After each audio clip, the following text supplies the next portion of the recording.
Bonjour et bienvenue dans Cravate Club. Nous parlons aujourd'hui de management participatif, une expression à la mode qui mérite d'être éclairée. C'est pourquoi je reçois Youssef Guerraoui Filali. Bonjour. Bonjour Thomas. Vous êtes directeur du Centre marocain pour la gouvernance et le management. On est en plein dans le sujet.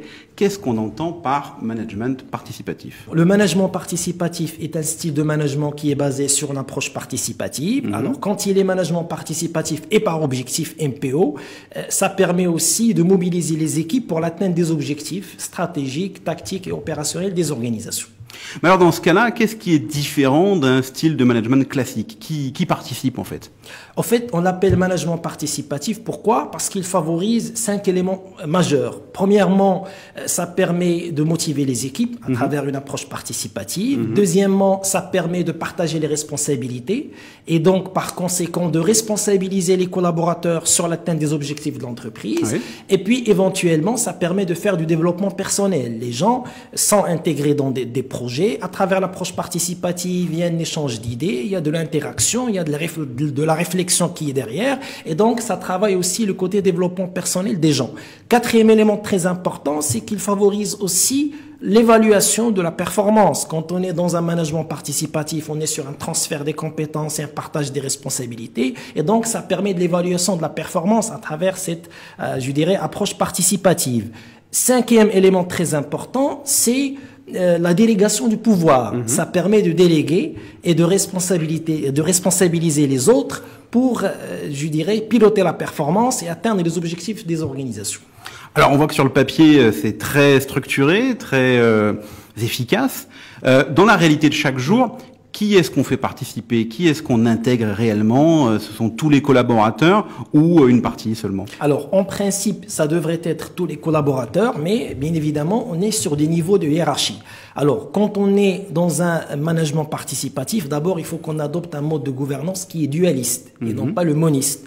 Et dans le dualiste, bien évidemment, on a un conseil de surveillance qui trace la stratégie, les orientations, arrête les objectifs stratégiques, tactiques, opérationnels à atteindre et bien évidemment on a un directoire. Dans le directoire il y a le top management mais derrière le directoire faut qu'il y ait un comité de direction et donc là on est sur les directeurs métiers, on est sur une organisation qui est transverse et donc on est sur un mode de fonctionnement si vous voulez qui est fonctionnel et non pas hiérarchique. Pourquoi? Parce qu'on mutualise, on mobilise les efforts pour l'atteinte des objectifs quel que soit le niveau hiérarchique. C'est-à-dire, on peut être rattaché à une direction, mais on peut participer et apporter, je dirais, une valeur ajoutée au niveau d'autres projets qui relèvent de d'autres directions métiers. Et donc, c'est pour cela on appelle un management participatif et par objectif, parce qu'on raisonne objectif.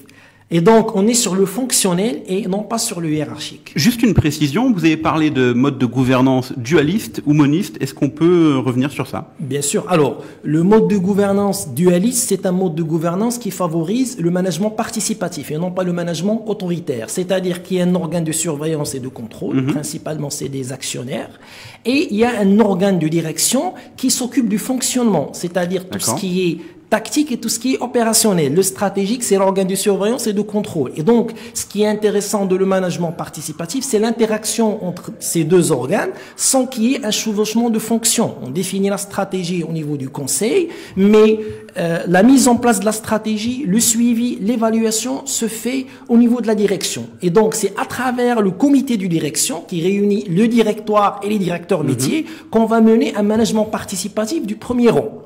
Alors, le management participatif du deuxième rang, c'est de faire intégrer le reste des collaborateurs, c'est-à-dire l'ensemble des cadres, et de tenir, si vous voulez, des réunions d'échange et de brainstorming pour échanger autour des objectifs stratégiques à réaliser et les moyens de les atteindre à travers des objectifs et des projets actions opérationnels. Et donc là, vraiment, on est sur un système de partage et d'ouverture de gestion. Au Maroc, c'est un mode de management qui prend.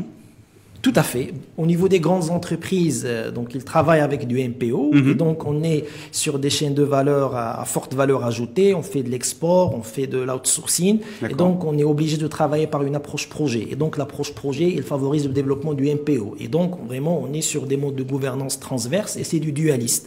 Bon, pour la PME marocaine, il va falloir faire de l'effort déjà pour changer le mode de gouvernance et éventuellement pour travailler sur la culture de gestion. Parce qu'on est encore sur de la bureaucratie, il y a un peu de hiérarchie, il y a un top management qui préfère travailler avec une approche verticale. Et donc voilà, il va falloir travailler sur ces éléments pour verser vers le MPO. Merci Youssef. Pour conclure, comme d'habitude, quelques conseils pour les managers qui seraient intéressés par cette approche. Alors, 3 conseils majeurs. Premièrement, la refonte du mode de pilotage. Ça permettrait de motiver le personnel, de l'évaluer. C'est très important.